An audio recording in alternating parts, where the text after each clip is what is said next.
Abismo, conexión con el misterio, con Nacho Navarro, en Aragón Radio.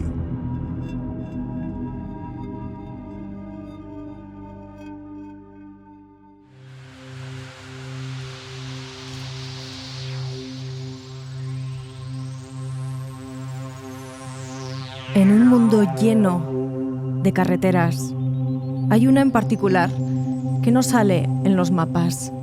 Una autopista invisible. Una autopista que atraviesa el paralelo 37, conocida como la superautopista OVNI.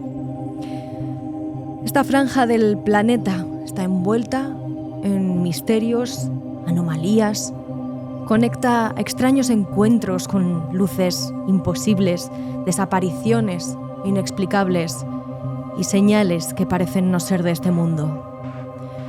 Desde Nevada hasta Nuevo México, Missouri, Illinois, pasando por Colorado. Esta línea invisible es el epicentro de historias que desafían toda lógica. ¿Es una simple coincidencia geográfica?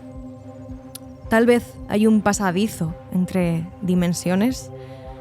Esta noche lo analizamos aquí, en Abismo, en Aragón Radio.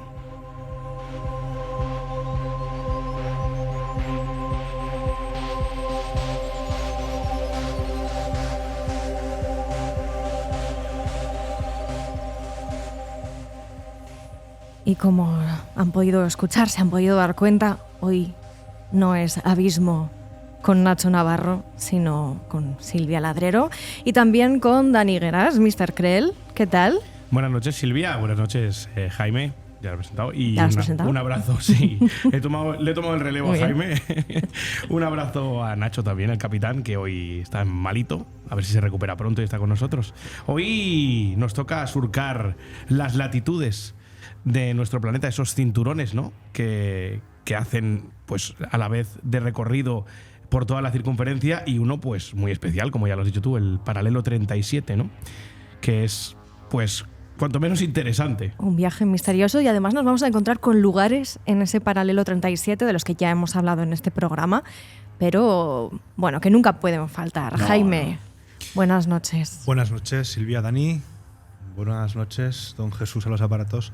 Bueno, pues la verdad es que es un tema bastante interesante, porque dentro de lo que es el fenómeno OVNI, lo cierto es que muchísimos de los grandes casos se aglutinan respecto a este paralelo, sobre todo en la zona de Estados Unidos, ¿no?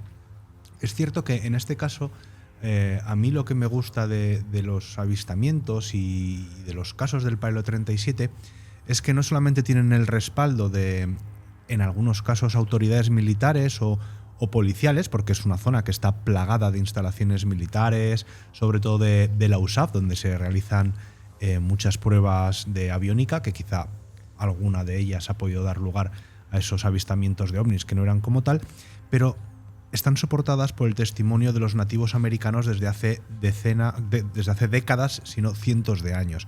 Entonces, claro, ya no solamente tenemos lo que podría ser esa histeria por el fenómeno OVNI, sino que tenemos unos señores que no habían oído hablar de extraterrestres ni habían oído hablar del fenómeno OVNI, y desde hace 100 años, bueno, pues de generación en generación se han ido trasladando estas historias que a día de hoy concuerdan y son exactamente las mismas que cuentan aquellos que han podido contemplar esas naves o esas luces en el espacio, incluso esos pequeños hombres pequeños grises, porque precisamente en el paralelo 37 es donde nace principalmente la figura de los grises, de esa supuesta raza extraterrestre, y por lo tanto pues tenemos ahí esa conjunción, ¿no? del presente, de la historia pasada de los nativos americanos, de la historia presente del fenómeno OVNI, que juntos la verdad es que dan bastante veracidad y lógica a todo lo que está pasando ahí, que veremos esta noche. Hay también otros fenómenos que son bastante extraños y que ocurren también a lo largo de todo este paralelo 37, como por ejemplo las mutilaciones de ganado. Sí, son muy comunes, además, no tan abundantes como la gente puede llegar a pensar, pero sí que se dan sobre todo en Norteamérica, ¿no? Y en el cruce, Pues mira, el paralelo 37, esa latitud de 37 grados, tiene una anchura, para que la gente se haga la idea. Ese cinturón tiene una anchura de 111 kilómetros. Por lo tanto, kilómetro arriba, kilómetro abajo es donde suceden estas cosas, ¿no? Muchos, la mayoría, dentro de esos 111 kilómetros de anchura que tiene el paralelo 37. Pero hay cosas que se escapan por unos kilómetros, pero no dejan de estar cerca de esa latitud, ¿no? Que es lo que vamos a ver aquí. Hablamos de esa anchura de latitud. De la anchura. Sin embargo, por ejemplo, ese paralelo 37 recorre 5.000 kilómetros casi 5.000 de lado a lado sí. de Estados Unidos. 4.000, sí, es una locura. Bueno, evidentemente, como supongo que la gente ya sabrá, da la vuelta a la circunferencia del planeta Tierra, ¿no? Que ya veremos, aquí hay otros sitios donde también ocurren cosas extrañas, no solo, como siempre, en Estados Unidos. Pero sí son los más famosos. Sí, son los más famosos. Bueno, son el show business, ¿no? Ellos lo llaman, ¿no? Que saben hacerlo muy bien.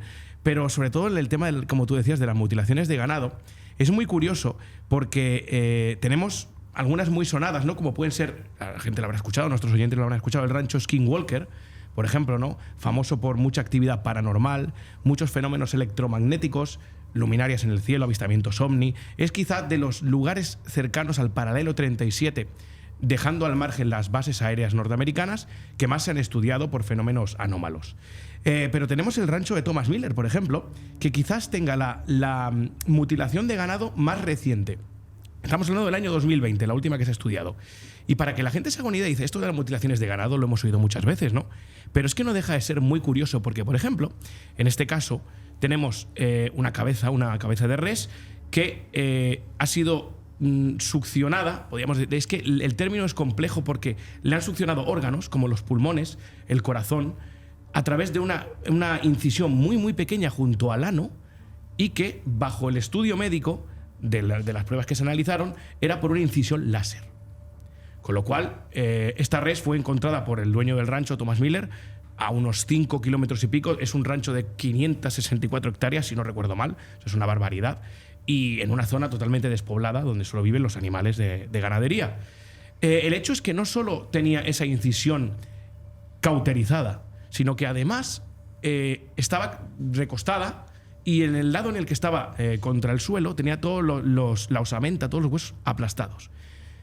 Para que se haga una idea de nuestra audiencia, como si lo hubiesen dejado caer de algún sitio y hubiese caído ahí, ¿no? Esto es una tónica habitual en todas las mutilaciones de ganado que se han visto desde creo que 1940 fue la primera que se encontró, es que está datada.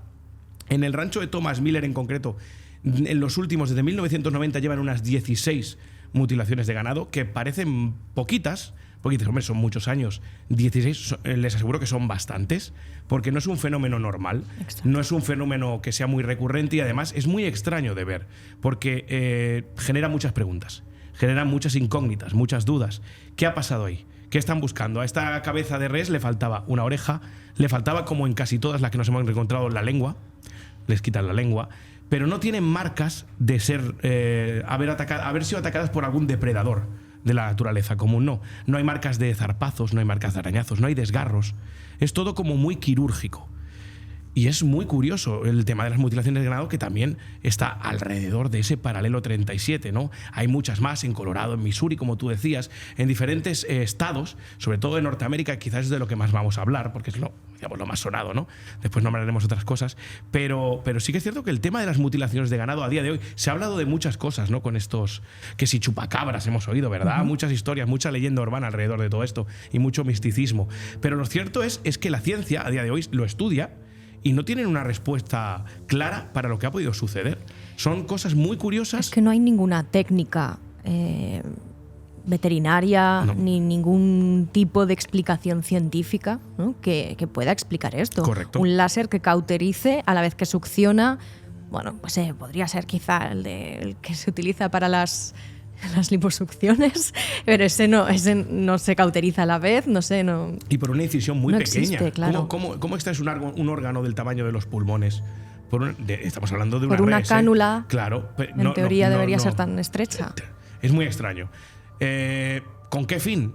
Pues no sabemos, claro. Los conspiranoicos aluden a extraterrestres, que muchas cosas que veremos hoy, sobre todo en el paralelo 37, pero claro, ¿qué más puede ser? Investigaciones gubernamentales. Es que aquí se va a entrelazar todo un poco, porque al fin y al cabo va de la mano. Lo que nos cuentan, lo que no nos cuentan, lo que vemos y lo que no nos dejan ver. Jaime, ¿qué más posibles explicaciones podríamos tener? Respecto a las mutilaciones del ganado, no hay explicación. O sea, es decir, yo recuerdo cuando tenía 11 años, 12, que en verano íbamos a la playa y me encantaba leer las revistas tipo Más Allá, Enigmas, y ya hablaban, ¿no? Lo ha mencionado Dani, del chupacabras, de las mutilaciones de ganado, de los avistamientos de ovnis en la zona del paralelo 37, en Archuleta Mesa, el área 51. Y recuerdo que había un reportaje sobre las cabezas de ganado no sé si era exactamente en el rancho Skinwalker, pero si no era en ese, era en uno cercano, ¿no? Recuerdo que sobre todo en la zona de Dulce, en la frontera de Nuevo México con Colorado, también se han producido este tipo de eventos, y decían que principalmente era imposible que en una sola noche y sin ruido se hubiera hecho esto, ¿no? Porque además era un reportaje bastante ilustrado en el que aparecía la típica casa de granjeros norteamericanos con ese porche, con su valla, y un granero a uno de los lados, y se veía que había un cercado donde las reses estaban, que podía estar a 50 metros de la casa, no más, ¿no? Es decir, podía estar Cletus en su mecedora en el porche y no... Perfectamente. Y no vio nada. Y se fueron... pues estaban las reses ahí en el cercado, se fueron a dormir, y al día siguiente, no sé si había 8 o 10, de unas cuantas más, pero bueno, 8 o 10, efectivamente, tendidas en el suelo, con heridas, con incisiones de precisión, como decía Dani, quirúrgicas, y no habían escuchado ni a las vacas quejarse, no habían escuchado mugidos por la noche, no habían escuchado que se acercara un coche, muchísimo menos un helicóptero. O sea, es decir, ¿qué es lo que ocurrió con esos animales? Desde luego no fue un ataque animal. Y por lo tanto, si no fue un ataque animal, tienen que ser o bien, vamos a decir, gamberros, pero claro, gamberros que con bisturí se extraen órganos y además cauterizan las heridas. Vaya demasiada gamberros, tecnología, ¿no? Claro, vaya gamberros más... Muy bien organizados, ¿no? Más organizados y más educados, que más allá del cadáver no dejaban hecho todo un chavisque, ¿qué sentido ¿no? tiene que irse a un rancho en medio de Colorado a hacerse Claro. ahí? Pero es que además hay una cuestión muy, muy curiosa, que los indios que viven por la zona, y que a veces son los propios ganaderos, estaba buscando exactamente la tribu, luego la mencionamos, pero dice una cosa muy curiosa, y es que una vez está muerto ese animal, ningún animal se acerca a él, ni siquiera los coyotes u otro tipo de depredadores. Carroñeros, ¿no? Que tampoco... Aunque dejes el Ni cadáver... siquiera sirven de alimento para otros animales. No es que no sirvan, es que no lo saben. Directamente los animales no se quieren acercar a esos cadáveres. Con lo cual, yo no sé si tendrán algún tipo de radiación o habrán sido, no lo sé, algún olor que quizá nosotros no podamos percibir, porque esa es una de las cosas que es curioso, ¿no? Que en este tipo de avistamientos tampoco... Bueno, avistamientos de eventos, mejor dicho, tampoco hay un olor extraño de productos químicos o de combustible o de algo quemado, ¿no? O sea, realmente... Eso os iba a preguntar, en estos avistamientos, en todos estos fenómenos, ¿qué es lo más habitual? ¿Se ven esas luces en el cielo? ¿Se ven...? Sí que es cierto que todos, normalmente, no en todos los casos, pero en muchos casos de mutilaciones de ganado, viene precedido de días anteriores, como en el caso del rancho de los Miller. Ellos atestiguan que vieron luces, unas luces rojas, unas luminarias en el cielo, que les llamaron mucho la atención una noche, sobre las 2, 3 de la madrugada, que incluso lo despertaron, que no hacían ningún tipo de ruido, que estaban como por ahí oteando, dando vueltas, pero claramente en el firmamento, y que desaparecieron. Y eso, pues días antes de que apareciera la última cabeza de ganado mutilada, que estamos hablando de 2020, algo bastante reciente, ¿no? Y sí que es cierto que hay como un ritual, ¿no? Podríamos decir, unas pautas marcadas. Y normalmente vienen acompañadas de muchos casos, no en todos, ya digo, de avistamientos en el cielo de luminarias extrañas que no se entienden y que días después pues aparecían las reses mutiladas de esa manera que, como bien ha dicho Jaime, no se puede entender, pero que no se pueden atribuir a ningún depredador. Y muy, muy interesante el dato que aporta Jaime del tema de los carroñeros, que ni siquiera se acercaban a los cuerpos. Jaime, dices que no es algo actual del siglo XX, sino que ha ocurrido en otras civilizaciones. De hecho, se ha relacionado siempre a los sumerios con el mundo ovni, con que esos dioses quizá podían ser extraterrestres, lo que hoy conocemos como extraterrestres. Esta cultura, de hecho, también atravesaba ese paralelo 37, los sumerios. ¿Desde qué tipo de civilizaciones podemos encontrar o desde qué época podemos encontrar estos casos? Bueno, la verdad es que el tema de los extraterrestres en el paralelo 37, que coincide también con el nacimiento de las primeras civilizaciones o que la corriente oficialista sitúa como primeras civilizaciones, nace precisamente con eso, con extraterrestres. O sea, los dioses de la cultura sumeria eran los Anunnakis, que eran... Perdón, los antiguos astronautas. La teoría de los antiguos astronautas, efectivamente. Eran los Anunnakis que llegaron aquí de otro planeta para sacar el oro y que realmente crearon la raza humana, ¿no? Esa es la mitología sumeria que hemos contado en algún programa y que es larguísima, que no vamos a contar. Pero es curioso porque precisamente en el paralelo 37 es donde se sitúan estas historias.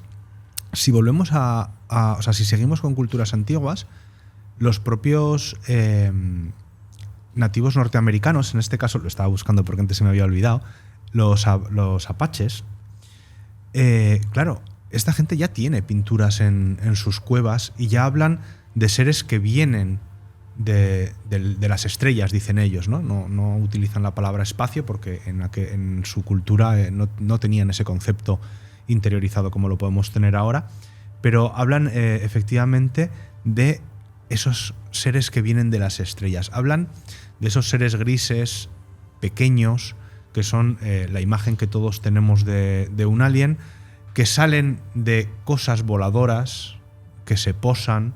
De hecho, hay lugares en el paralelo 37 donde incluso han quedado las marcas y están, de hecho, delimitadas por piedras, y es una zona donde se posó una nave. Se quedaron la marca de las 3 patas, de lo que sería el tren de aterrizaje. Calculan que por la hendidura que hicieron están separadas entre 4 y 6 metros, formando un triángulo, que por la hendidura que hay pesaba ese cacharro unas 9 toneladas. Uh-huh. Y eso es algo que está corroborado. O sea, que el propio gobierno de Estados Unidos dicen, sí, aquí algo hicieron porque hicieron fotos. Fueron diferentes doctores de lo que luego fue el Majestic 12, que hablaremos después. O sea, hicieron fotografías, sigue delimitada la zona de cada una de las patas e incluso hay una radiación excesiva, ¿no? Que es algo que suele pasar donde se supone que ha habido un avistamiento con contacto con la Tierra, ¿no? Que queda una radiación residual alta.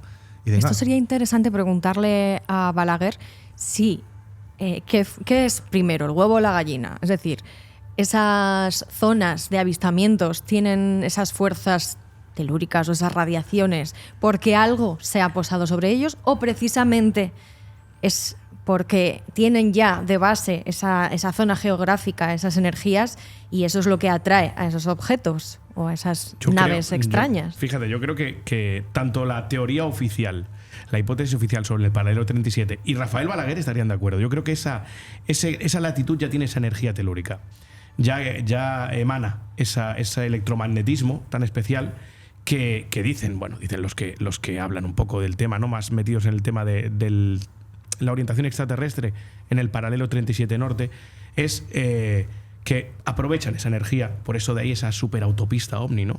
Es decir, aprovechar. Fíjate tú que lo que comentaba Jaime de la cultura ancestral americana, está la tribu de los Hopi, por ejemplo, ¿no? Que se cree que descienden de los Anasazi, que tenían relación con los aztecas, incluso, y ellos en su cultura popular, en su cultura ancestral, explican que, como bien decía, vienen de las estrellas. Vino un hombre de las estrellas, Masa, ¿no? Que fue el que les trajo aquí. Dicen que comparten cultura con los navajos también, que llegaron a sus zonas, en las que se encuentran a día de hoy todavía, ya sabemos que en reservas, ¿no?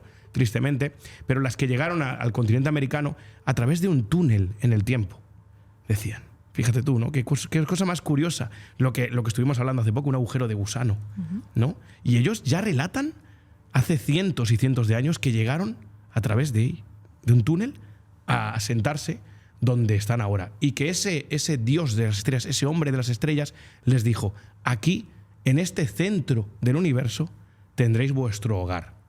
O sea, me parece súper curioso que desde tiempos casi inmemoriales y civilizaciones como hablábamos, ¿no? Nombramos la civilización sumeria, nombramos una de las primeras civilizaciones o construcciones como tal, que sería en Turquía Göbekli Tepe, ¿no? Y Karahan Tepe. Ahí quería yo llegar. Hace 12.000 años. Göbekli Tepe, lo tenemos Tepe, también en el programa de hoy, porque está en el paralelo 37. Está en el paralelo 37, exactamente, ¿no?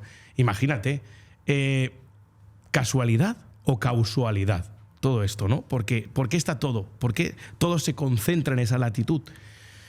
Es extraño porque no tiene nada especial. Es decir, no es el Ecuador. No es algo que defina un punto del que partir. Sin embargo, sí que se ha estimado y se ha medido que es un punto energético muy potente. Ahora está, tú decías lo del huevo o la gallina, ¿no? Pues es muy curioso porque ¿qué estamos haciendo nosotros con el paralelo 37? ¿Estamos aprovechando eso o se están aprovechando de eso? Es decir, aquí entraremos un poco también en las teorías más conspiranoicas, ¿no? Con el tema gubernamental. Pero claro, cuando tú aludes al tema gubernamental y si puedes estar aprovechando ese electromagnetismo, esas fuerzas telúricas que emanan del paralelo 37, pues también podríamos estar pensando que los sumerios, por ejemplo, lo hacían también, ¿no? De una manera. Los nativos americanos también conocían la existencia de ese poder ancestral en esa tierra, o bien fuera por un enviado, por un designado de las estrellas, o bien porque tenían conocimiento que nosotros no somos capaces de atisbar, pero que estaba ahí. Los tenemos como civilizaciones más dijéramos, arcaicas, ¿no? Y sin embargo yo creo que nos llevaban tanta ventaja en esa conexión con la Tierra. Paralelo 37 es una latitud de la Tierra, del planeta Tierra. Por lo tanto, está ligado directamente a la piedra. Y si hablamos de la piedra, hablamos de todas esas civilizaciones que hace 12.000 años ya tenían un conocimiento que alguien, como pueden ser los gobiernos, en este caso el de Estados Unidos, lo puede tener, pero el más común de los mortales ni lo imaginamos y nos reímos de todo ello, ¿no? Un poco. Claro, Cletus, Jaime, del que hablábamos antes, pues que quizá no tiene acceso a esa información, sin embargo, son ellos los que denuncian o informan de estos sucesos. Bueno, principalmente esto sucede, obviamente, en las zonas rurales de Estados Unidos, donde todos se conocen y saben en quién se puede confiar, ¿no? Por ejemplo, hubo un avistamiento muy famoso en Highland en el que la centralita de la policía empezó a recibir llamadas diciendo que se estaba avistando unas luces en el cielo de aproximadamente el tamaño de una casa de 2 pisos. Y bueno, pues la oficial que estaba esa noche de guardia en la centralita no sabía si le estaban gastando una broma, pero lo que hizo fue llamar por teléfono, bueno, o sea, por radio a uno de los oficiales que estaban realizando una patrulla nocturna por los barrios de la ciudad y le dijo: oye, mira, ha llamado una persona denunciando que está viendo unas luces, mira a ver si es algún avión, algún helicóptero, porque puede pasar, ¿no? Entonces el oficial fue más o menos hacia el punto de avistamiento que había marcado ese señor que había realizado la llamada a la centralita y efectivamente vio esas luces. Pero, ¿cuál es la sorpresa de esa policía, esa oficial que estaba en la centralita, en la base de la comisaría de policía, cuando otras patrullas a las que no se les había dicho nada por radio empiezan también a decir lo mismo? Estamos viendo unas luces, no parece un helicóptero, no parece un avión, tiene un tamaño descomunal, triangular. Uno de ellos logra sacar una fotografía, que es una de las mejores fotografías ovnis de la historia, en la que se ve un triángulo de luces. Y digo que es una de las mejores porque es un avistamiento que está confirmado por varias patrullas policías, más allá de las llamadas que la centralita de policía seguía recibiendo de vecinos que estaban asustados y que decían: oiga, que hay unas luces ahí arriba y son muy grandes, ¿no? Unas luces, y decían, lo comparaban con una casa del tamaño de 2 plantas, decían, si no me equivoco. Sí, efectivamente. Entonces, claro, la historia está en que cuando eso es confirmado por los policías que están de patrulla en las calles y uno de ellos tira una foto, podremos elucubrar, podremos plantear hipótesis sobre lo que era. Pero que estuvo allí, eso, fuese lo que fuese, es algo cierto y es un hecho contrastado. Claro, este policía, el primero que lo vio, lo siguió un poco dijo que no había ruido. Dice, claro, eso me extrañó porque un objeto tan grande necesita algún tipo de motor a propulsión para poder sustentarse, por lo Los menos. que conocemos a día de hoy, sí. Exacto, Así claro. es, claro. Y si no es un avión, necesitará un rotor tremendo, como pueden ser las aspas de un globo. O sea, perdón, de un helicóptero. Claro, dices, bueno, pues puede ser un globo, algo que esté flotando por medio de la sustentación de gases, ¿no? Más ligeros que el aire, con un globo. Claro, pero es que de repente las luces, iba a decir el aparato, pero es que no sabemos lo que era, las luces, de repente desaparecieron. Empezaron a acelerar hasta llegar a un momento que desaparecieron a una velocidad que algunas de las personas que lo vieron dijeron que no es posible que correspondiera con una nave humana. Hay un testimonio concretamente de una de las vecinas que había llamado y que estaba observando el evento, el avistamiento, que ella explicaba que, claro, dice, yo he vivido toda la vida en una base de la RAF, ¿no? De la Royal Air Force. Dice, y sé perfectamente lo que es un Harrier, que es ese tipo de aviones que se puede sustentar en el aire como si fuera, de forma estática, como si fuera un helicóptero y luego despegar. Dice, y le aseguro que eso no era un Harrier. Con lo cual es uno de los eventos, pues yo creo el de Highlands, bastante, no solo más documentado, sino además más cierto, ¿no? En el que se puede confiar que eso pasó. ¿Qué era? Pues no lo sabemos, porque hay cerca una base de la USAF y entonces la persona que estaba, la policía, la oficial que estaba de guardia en la centralita llamó, ¿no? Oye, tenemos alguna actividad, pues no sé, de pruebas, porque era una zona donde además se probaban los bombarderos de dos, ¿no? Exacto, que son estos que tienen los ¿cómo se llaman? Los que son antirradar, ¿no? Exacto. Que tienen forma de ala delta. Bueno, pues podría ser como una punta de flecha, ¿no? Sí.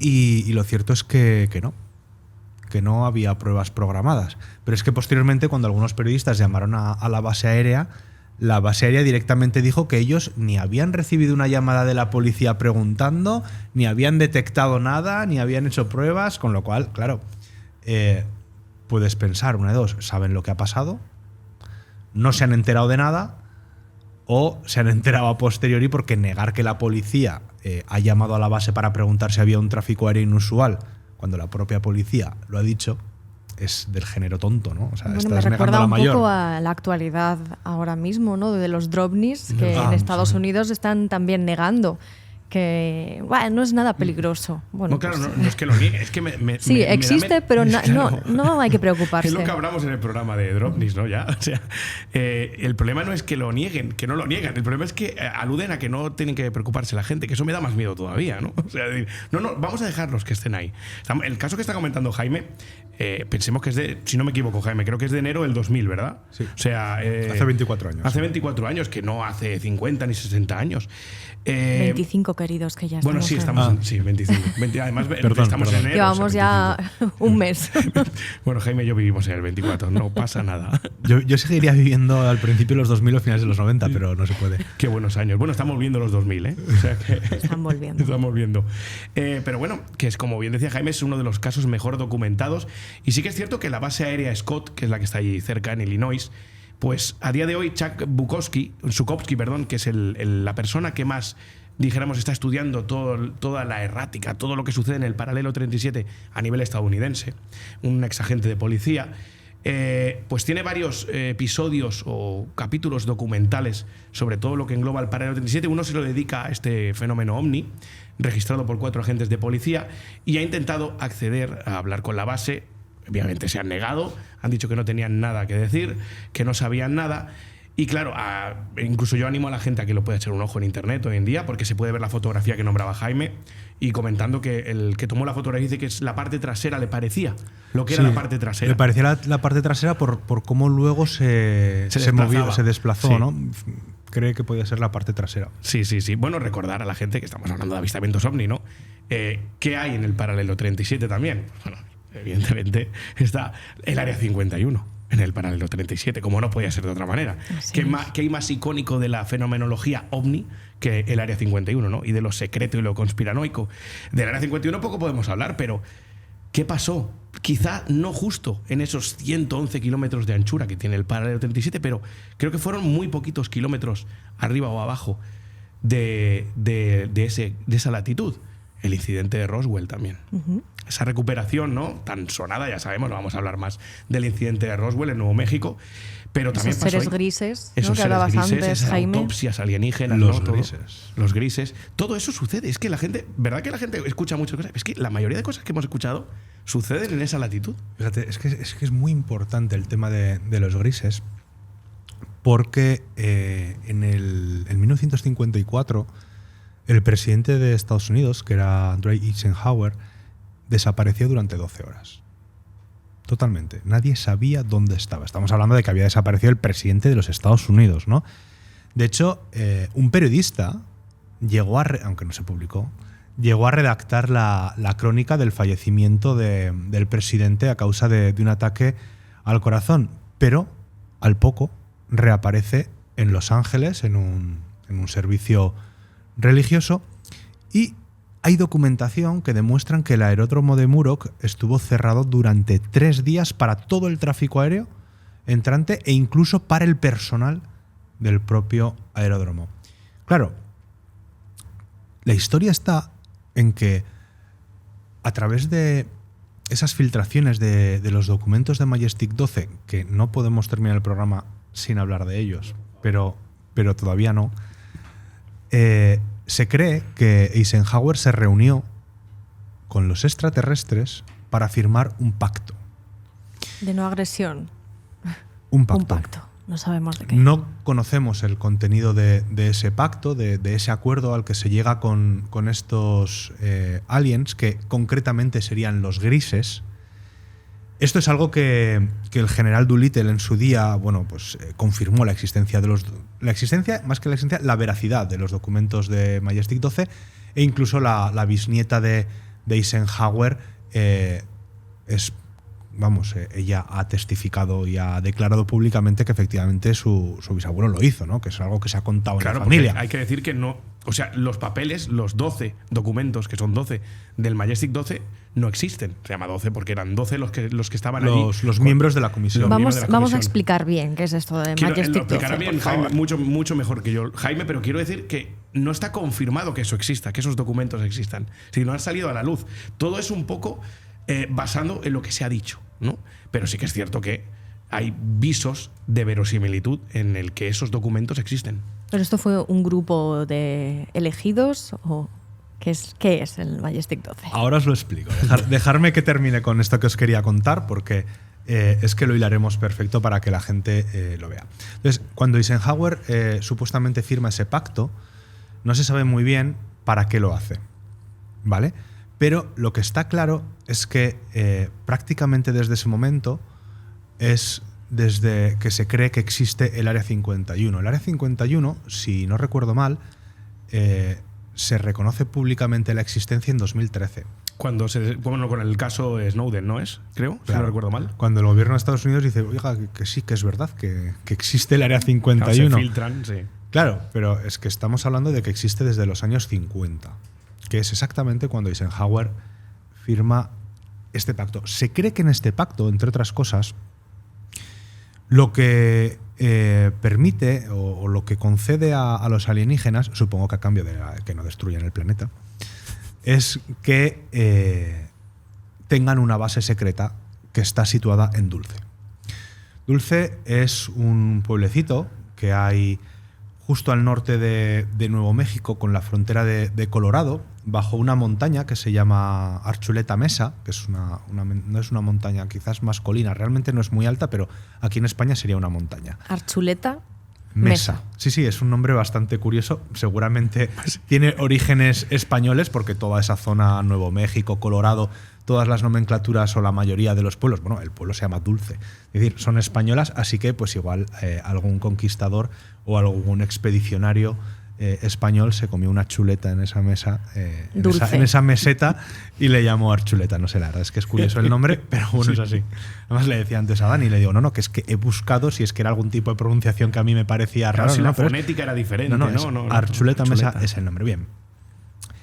Esta supuesta base empieza a conocerse o a comentarse a nivel comunidad OVNI como un rumor a partir de 1979, en el que Benedict, que era una persona que estudiaba el fenómeno OVNI, dijo que estaba interceptando comunicaciones electrónicas de naves espaciales e instalaciones pues fuera de Albuquerque, y que estaban aproximadamente las emisiones cerca de Dulce, ¿no?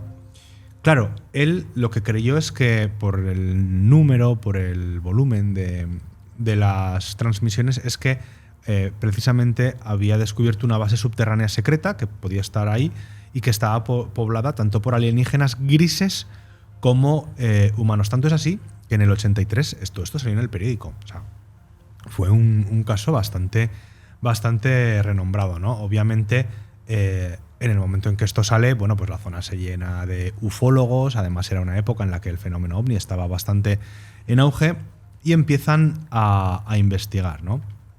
Hay quien dice que efectivamente hay transmisiones raras, hay quien dice que es un fraude, pero claro, los residentes de Dulce, que es parte de la reserva Apache Jicarilla, son los primeros testigos que dicen que efectivamente que esa es una montaña, no es una montaña sagrada para ellos, pero sí que es una montaña de la que ellos ven salir luces.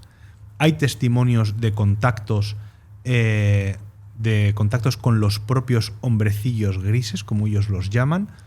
Por supuesto, es una zona vetada. Hay un rancho muy cercano a esa Archuleta Mesa, esa colina de Archuleta Mesa, donde dicen donde hay un montón de casetas, de torres, que se dice que son para cazar, pero realmente son torretas blindadas, como si estuvieran intentando proteger algo.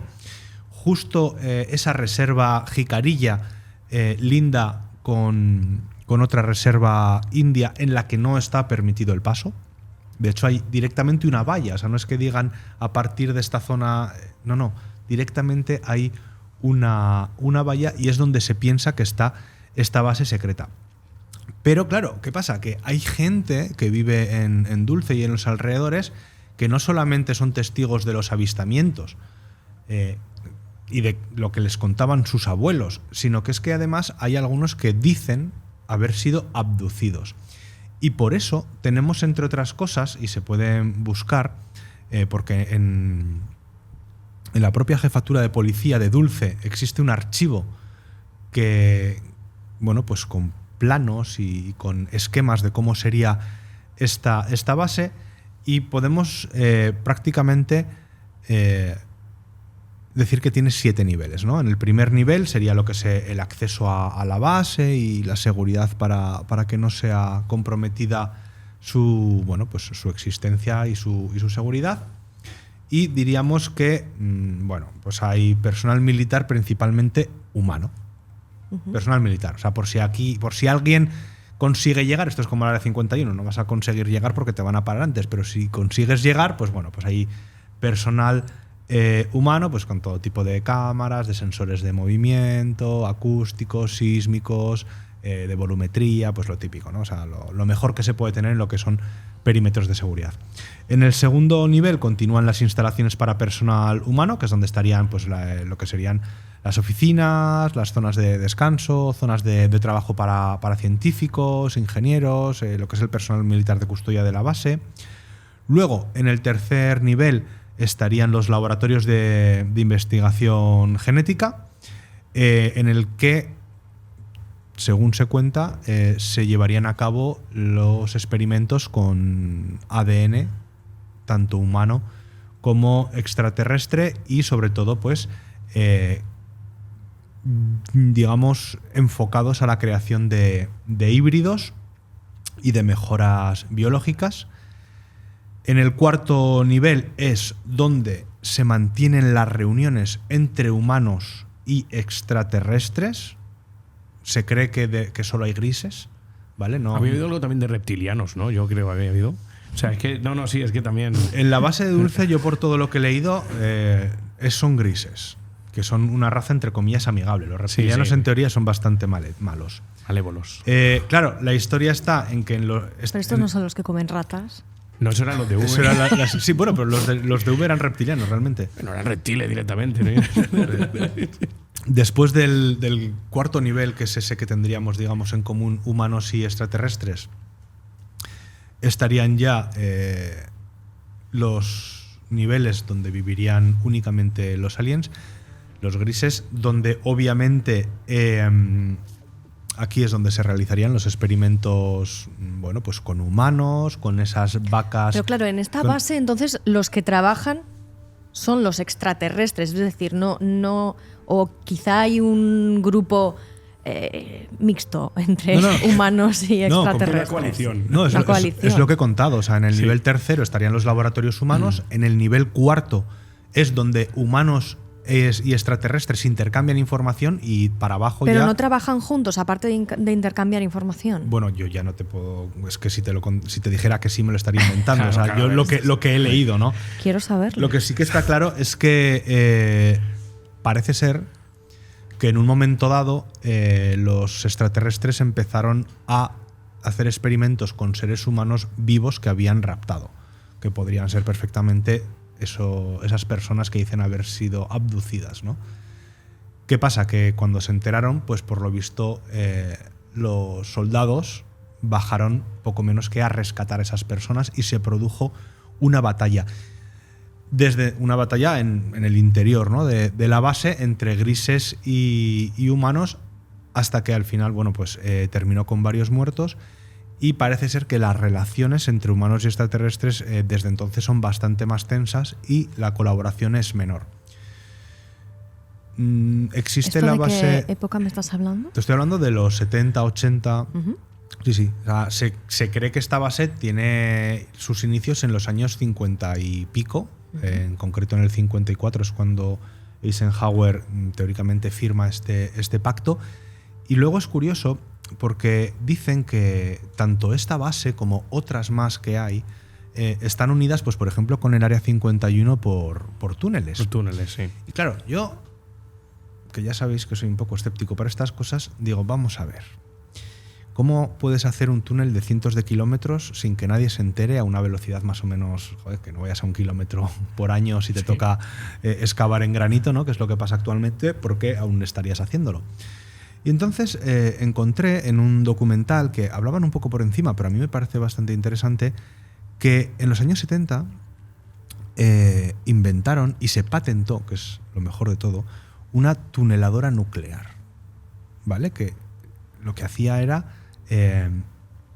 calentaba tanto la roca, o sea, no llegaba ni a tocarla, pero la calentaba tanto, incluso el granito, que funde a 1800 grados, sí. Lo que hacía era fundir la roca. Y magma con ello hacía, ¿no? No, pero lo cojonudo de todo es que lo echaba hacia los lados del túnel que iba haciendo, con lo cual directamente hacía el túnel ya sólido. Claro, lo solidificaba. Claro, o sea, no necesitaban ni siquiera luego que fueran los encofradores a retirar toda la escoria o toda la tierra para hacer las paredes de hormigón. No, esa tuneladora ya la ha hecho. No voy a entrar en contaros toda la tecnología y cómo se siguió el proyecto en el laboratorio de Los Álamos, de cómo se patentó y luego el gobierno dijo nos quedamos con la patente y con el proyecto y al año no hay dinero para continuar con él, pero yo creo que debería, la gente que nos esté escuchando y tenga un poco de curiosidad, que lo busquen. O sea, es una pasada la tuneladora nuclear, porque es una tuneladora que los túneles que se hacen hoy en día es que los haría, no te digo que en minutos, pero desde luego un túnel que se puede hacer en años ahora se haría en meses o en semanas. Esa tuneladora, ese tipo de tecnología, que no se sabe si es 100% humana o ha habido algo de ayuda, ¿no? A veces hablamos de ayuda con esa ingeniería inversa que se puede hacer de la tecnología extraterrestre. Lo cierto es que es con lo que se dice que Estados Unidos está plagado de túneles subterráneos que controla el gobierno y directamente por los que se mueven en trenes, ¿no? Bueno, yo no sé si esto es cierto o no es cierto, pero que existe la tecnología es así, es un hecho porque está en la oficina de patentes de Estados Unidos y cualquiera la puede buscar.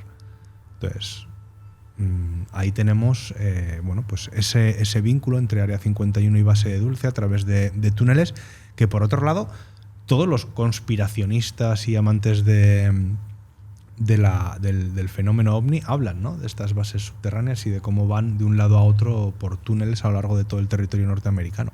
Fíjate, he buscado el cartel que limita esta zona de la que hablas, de la Base de Dulce, y dice, estás en Jicarilla Apache, en la Reserva India Jicarilla Apache. No puedes pasar, está estrictamente prohibido pasar desde este punto. Hay cazadores del Estado que tienen permiso para apuntarte. Sí, sí.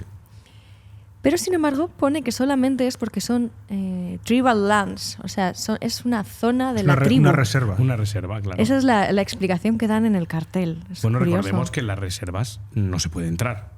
Es decir, no tiene ni potestad el gobierno de los Estados Unidos. No puede entrar. O sea, creo que solo puede entrar, y en determinadas ocasiones el FBI, creo, de una manera muy, muy, muy esporádica y por un caso muy concreto, no tiene sus propias leyes, son pedazos de tierra suyos, es lo que les han dejado, esas reservas, y no puede entrar nadie salvo los que viven en ella.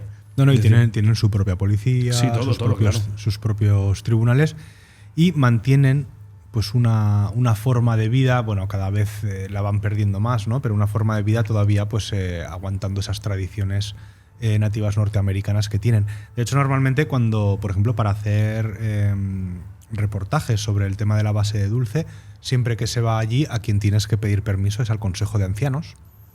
Y si no te lo dan, pues no puedes entrar, a riesgo de que te disparen, porque esto es así. Sí. Y además, cuando te lo dan, normalmente te acompaña amablemente un guía, que suele ser policía armado, para ver qué es lo que vas a hacer, para aconsejarte. Suelen ser gente bastante amable. O sea, si te dejan entrar, suelen ser gente bastante amable.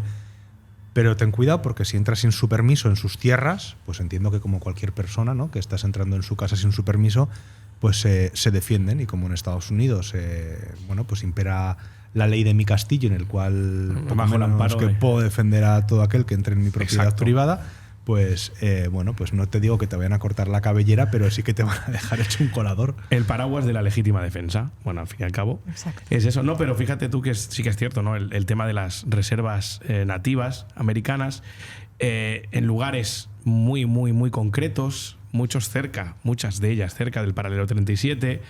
¿Y qué tenemos también cerca? Seguro que a nuestros oyentes les viene a la cabeza, como siempre, el cine, ¿no?, que es como ventana de todo esto muchas veces. Pero si yo digo la base de Cheyenne Mountain del NORAD, que es una base en una montaña, eso sí que es una montaña, ¿no?, que es un túnel, una entrada a un túnel, una base de la aérea norteamericana, del NORAD, que tiene una ciudad dentro, bancos, tiene de todo, o sea, tiene servicios, o sea, para vivir allí, dentro de una montaña. La gente a lo mejor le viene a la cabeza, ¿no?, aquella Encuentros en la tercera fase de Steven Spielberg, con aquella montaña, el pico del... No recuerdo cómo se llamaba, la roca en realidad, algo del diablo, no lo recuerdo bien. Evidentemente allí no hay una base, pero sí que es en la película sí, ¿no?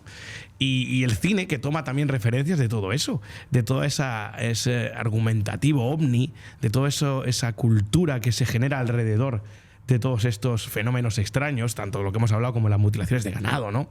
Leyendas que crecen de todo eso, fíjate, el propio chupacabras, ¿no? Todo eso, aunque es muy ancestral, todo eso bebe de esa cultura que se genera alrededor en la mayor parte de este paralelo 37.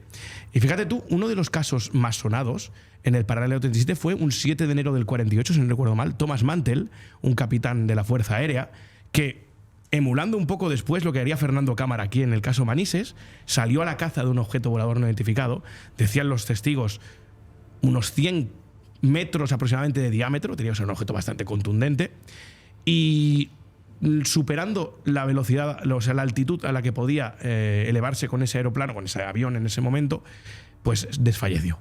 Se desmayó, perdió el control del aeroplano y se estrelló contra el suelo y murió. Pues este incidente, que es uno de los pocos documentados en los que hay una muerte de un piloto por seguir un ovni, un objeto volador no identificado, fue en el 48 y fue el incidente que mucha gente no sabe que dio inicio a ese proyecto tan famoso, que es el proyecto Blue Book. ese registro que se hacía a lo largo de todo Estados Unidos de todos estos eventos, ¿no?, con carácter normalmente ovni, ufológico, que tenían lugar en cualquier punto de los Estados Unidos. Y muchos de esos eventos registrados en ese Blue Book, en ese libro azul, están relacionados o están muy cerca del paralelo 37.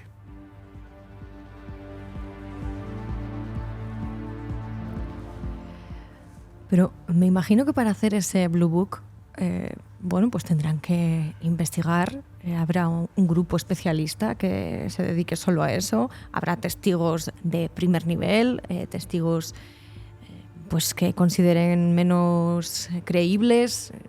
Yo no sé cómo al final se puede investigar un caso de estos, ¿no? Pero no todas las voces valen. No. Por supuesto que no. Mira, fíjate, Chap Zukowski y entre ellos, que es el investigador podríamos decir que es el investigador por antonomasia del paralelo 37, es el que más casos documentados tiene, da unos datos, da unas claves muy importantes, ¿no? ¿Cuáles son los mejores testigos de estos avistamientos?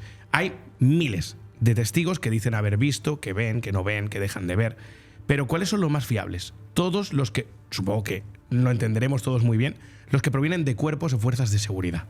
Siempre. Pero no por nada en especial, no porque lleven la verdad como bandera, ¿vale? No porque no puedan mentir. Claro que puede mentir un policía, un militar, puede mentir, por supuesto. Pero simplemente es por su adiestramiento. Por el adiestramiento que se recibe cuando estás en una fuerza militar o en una fuerza de seguridad del Estado, tú eres capaz de tomar medidas, seguramente en el aire, de medir proporciones. Entonces, tus descripciones son mucho más incisivas, son mucho más exactas que las que puedo tener yo, que no tengo ni puñetera idea, y veo un objeto en el aire y yo no sé si está muy lejos y es muy grande o si está muy cerca y es muy pequeño. Entonces, por ese adiestramiento que tienen estos testigos, son los más valorados. Eso es lo que tú decías, que qué voz vale un poco más, ¿no? Pues evidentemente ninguna voz vale más que otra. Pero sí que es cierto que a la hora de atestiguar y dar fe a hechos muy concretos, la gente que se ha formado en el ámbito militar o en el ámbito policial, que hay muchos casos, ¿no? No solo en Estados Unidos, sino aquí en España tenemos muchos.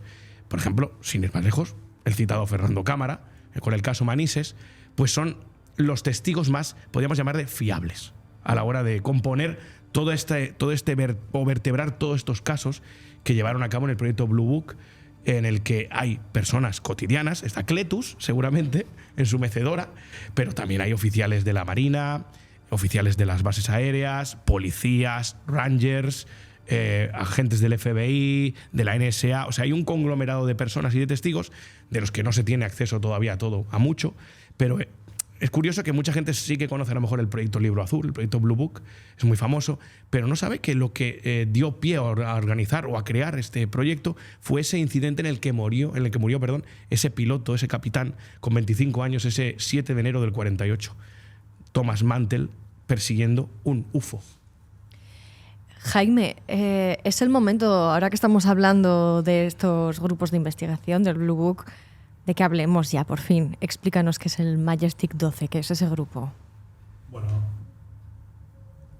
pues, a ver, Majestic 12, en el ámbito de la ufología, ¿no?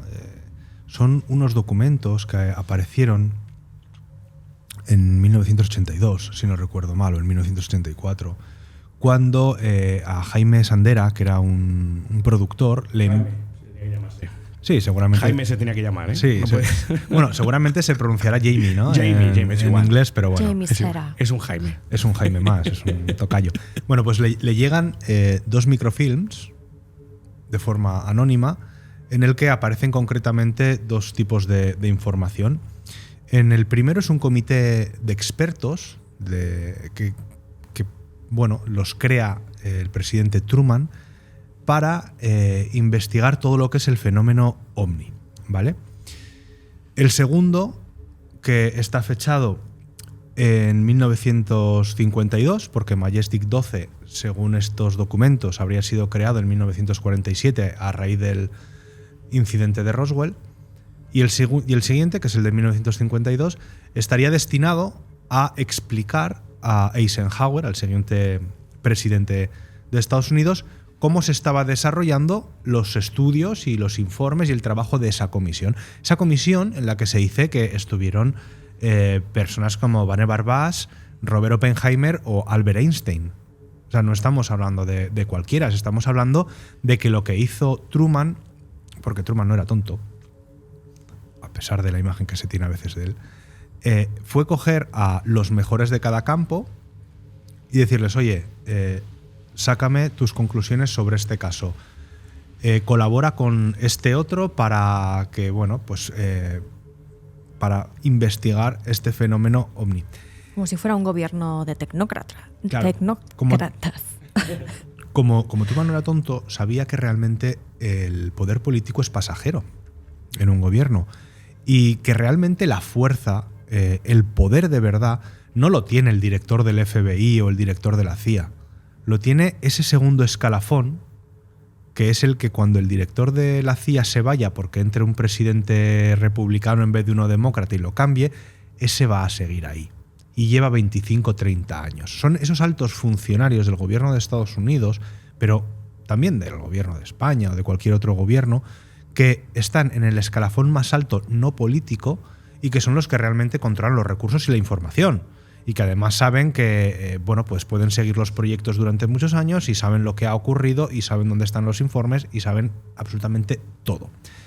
Entonces, Majestic 12 lo que intentó fue configurarse como ese comité de expertos que bueno, pues sobrepasara al poder político durante el tiempo y por lo tanto fuese generando bueno, pues ese trabajo para el presidente de turno y que tuviese información, pues digamos, veraz, contrastada, hasta el punto que se puede contrastar este tipo de información y este tipo de casos.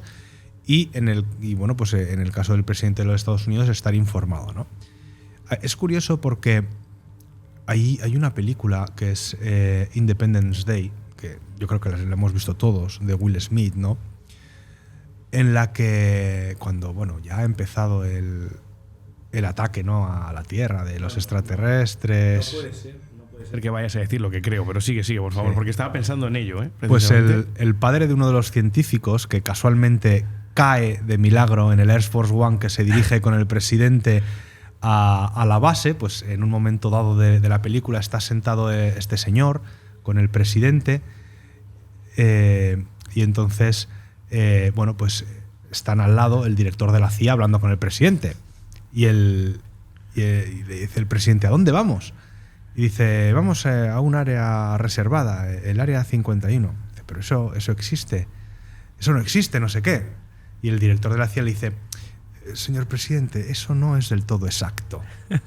Y el señor, que había caído de milagro ahí, le dice, hombre, ¿usted se piensa que los retretes cuestan $10.000? ¿Cómo se cree que se financian? Efectivamente están en esa película, en el 96, o sea, 17 años antes de que Estados Unidos realmente reconociese la existencia.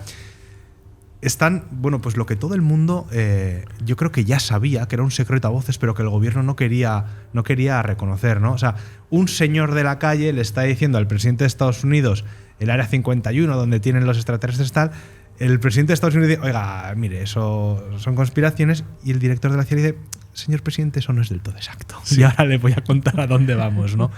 Es una escena brutal que yo creo que a los que nos gustan estos temas se queda marcada, porque eso lo que demuestra es que efectivamente los propios presidentes de los gobiernos no tienen toda la información. Claro. De hecho, buscando información sobre los avistamientos del Paralelo 37, los propios senadores y congresistas de los Estados Unidos, que también está pasando con Trump, y por eso Trump ahora, o pasó con Trump, y por eso Trump quiere cambiar la ley, cuando piden información le dicen, estimado señor senador, estimado señor congresista, esto supera su credencial porque afecta a la seguridad nacional. No le puedo dar información sobre esto. Entonces, claro, es un gobierno por debajo del gobierno en el que no dan ningún tipo de explicación sobre para qué se utilizan los fondos que reciben, no dan ningún tipo de información sobre las operaciones e investigaciones que llevan a cabo, porque efectivamente es una cuestión de seguridad nacional. Yo no te puedo contar a ti, Silvia, que eres congresista, que estoy desarrollando la super mega arma que me va a dar pues una ventaja brutal sobre mis competidores, cuando dentro de 2 años hay elecciones y te vas a ir. y puede que lo cuentes, ¿no? Pero ni siquiera al presidente. No. Claro, es que de hecho el ingrediente que falta, que es lo que la escena, es que estábamos conectados porque yo estaba pensando en el mismo momento, además. Es que yo soy de los que piensa, como está comentando Jaime, que hay un gobierno en la sombra, evidentemente, que es el que reina y es el que está ahí. Los presidentes van y vienen, los partidos se mueven, pero según el gobierno no interesa que se sepan ciertas cosas. Entonces yo creo que los presidentes, como tú bien dices, y como refleja muy bien que le dice ese director, creo que es de la CIA, como tú decías, Jaime, en ese momento en el que él le alude a lo del Área 51, se le queda mirando el presidente y le dice, poco menos con una cara de decir, ¿cómo que yo no sé esto? Y el director de la CIA le contesta, señor presidente, negación plausible. Eso es el arma que utilizan, ¿no? Si usted no sabe que existe, no lo tiene que negar. No hay más.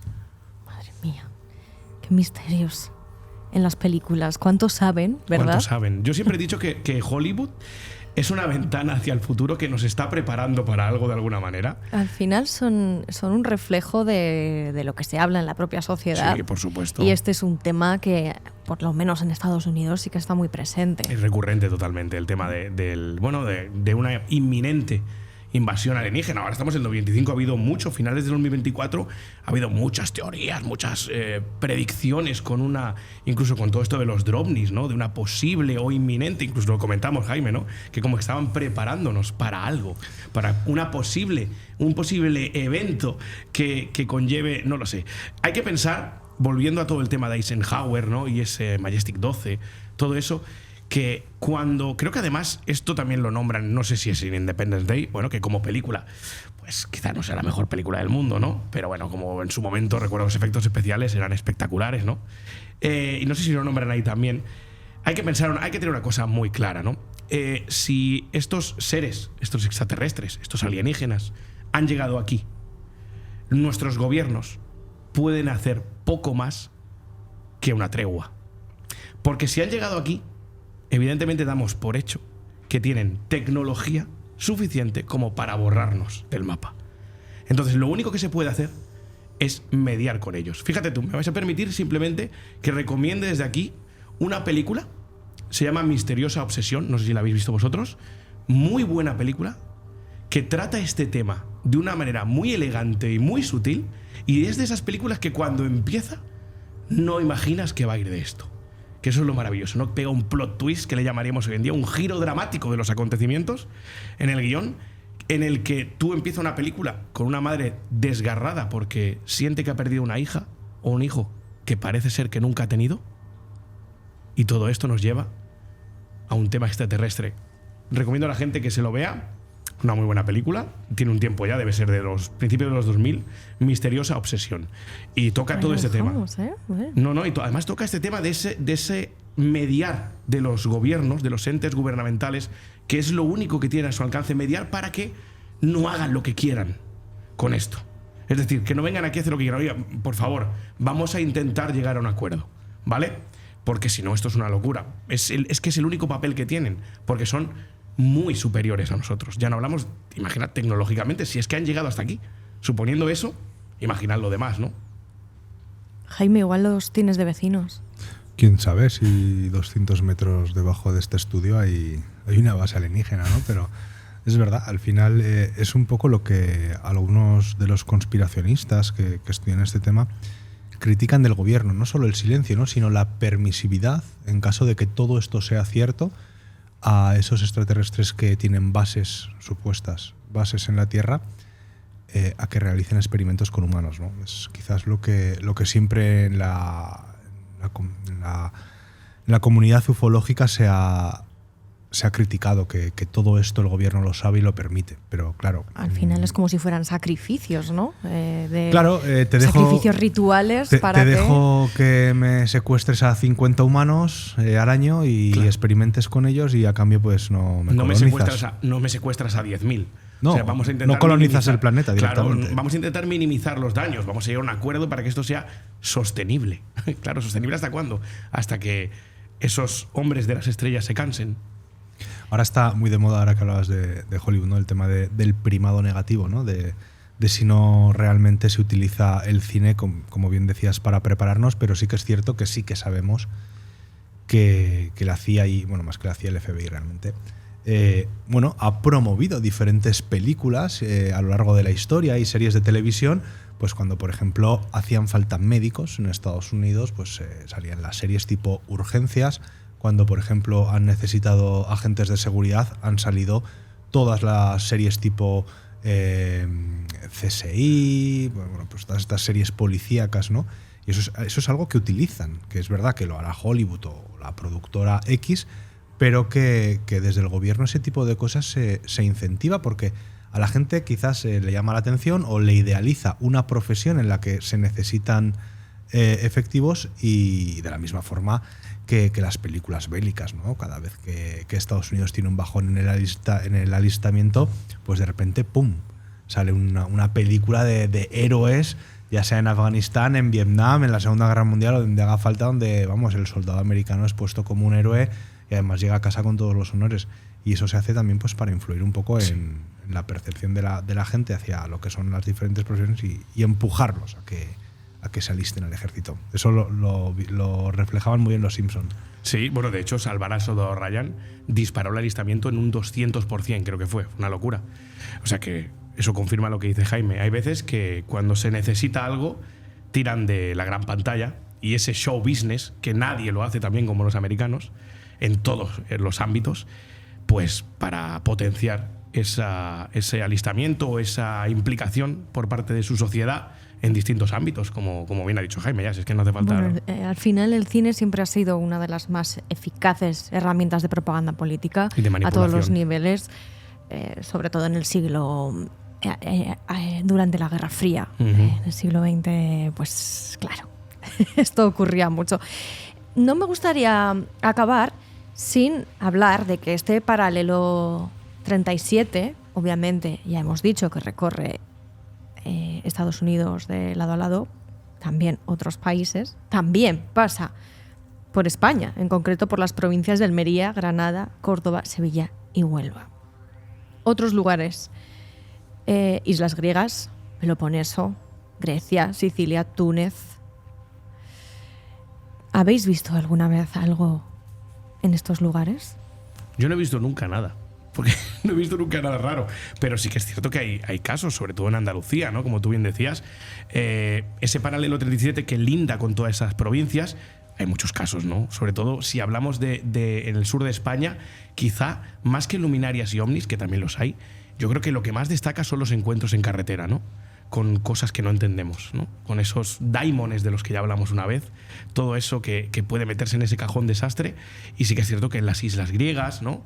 Hay muchos casos de avistamientos ovni también, Turquía, Göbekli Tepe, todo eso, ¿no? Karaja Tepe, todo, ¿no? Pero sí, claro, no es solo Estados Unidos. Quizá, como bien hemos dicho al principio, Estados Unidos es el referente, como en muchas otras cosas. Pero es que fuera de Estados Unidos también pasan cosas. Mira, en el paralelo 37, que pasa por el desierto del Sáhara, existen unos petroglifos de un tamaño descomunal, que muchos de ellos tienen forma de ala delta. También hay incluso patrones dibujados en el suelo y no se sabe ni quién los ha hecho, ni por qué los ha hecho, ni cómo los han hecho. Y estamos hablando que en mitad del desierto, que podría ser algo parecido a las líneas Nazca de Atacama, el desierto de Atacama, en el desierto del Sáhara, lo que pasa es que, claro, es un lugar muy inhóspito, ahí no hay turismo porque sería muy complicado llevarlo, pero los petroglíferos del Sáhara son uno de los grandes misterios de la humanidad. ¿Cómo eran capaces de hacer esas aladeltas que se reparten por cientos, si no miles de kilómetros, que apuntan todas en la misma dirección, con diferentes tamaños en colinas, en las faldas de las colinas, o sea, y luego hay patrones, cuadrículas dibujadas en el terreno y nadie sabe ni quién las ha hecho, ni por qué las ha hecho. Obviamente los historiadores, sí, alguna cultura nómada las haría. ¿Para qué? ¿Para qué las haría? ¿Para qué un nómada, y más en el desierto, que lo que hace es intentar llegar lo antes posible a un oasis para poder beber agua, va a parar a hacer dibujos en una colina, ¿no?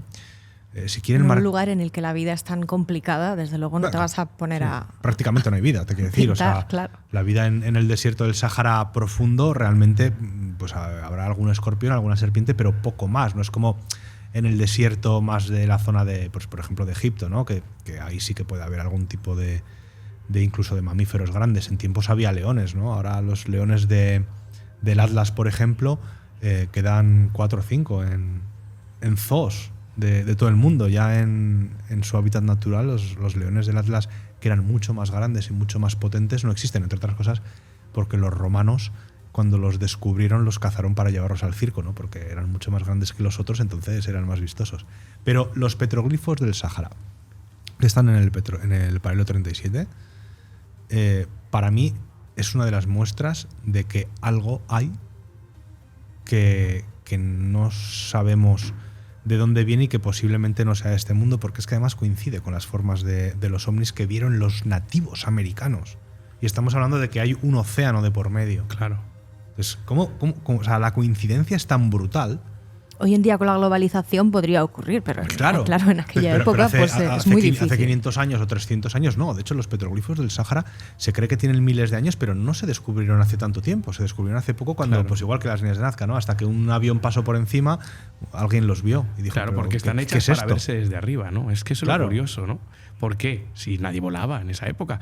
Es que, además, es algo que los historiadores normalmente pecan mucho de ello, que no los antropólogos, pero sí que es cierto que cuando se basan o intentan darle explicación a estos petroglifos, ya sean las líneas de Nazca, los del Sáhara, como dice Jaime, mira, nos ha pasado a nosotros, pensamos, con lo inhóspita que es la vida allí, ¿no? Con lo difícil que se hace. Claro, pero es que a lo mejor hace 13, 14.000 años el desierto del Sáhara no era tal.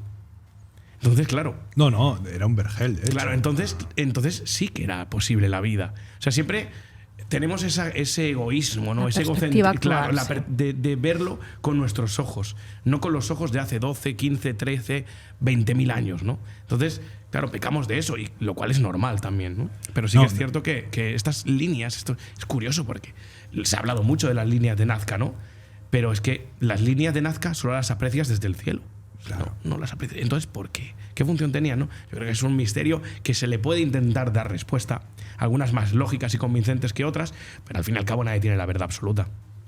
Sí, de hecho en los petroglifos del Sáhara, yo he hablado de los que se ven desde el cielo, pero obviamente hay muchísimos en los que muestran formas antropomórficas, que yo no considero que sean humanas, en rocas, en abrigos, en las montañas. Hay otras que se ve perfectamente, que son pues jirafas, leones, formas geométricas, seres humanos cazando, que esas no tienen más explicación pues que hace 10.000 años las harían, ¿no?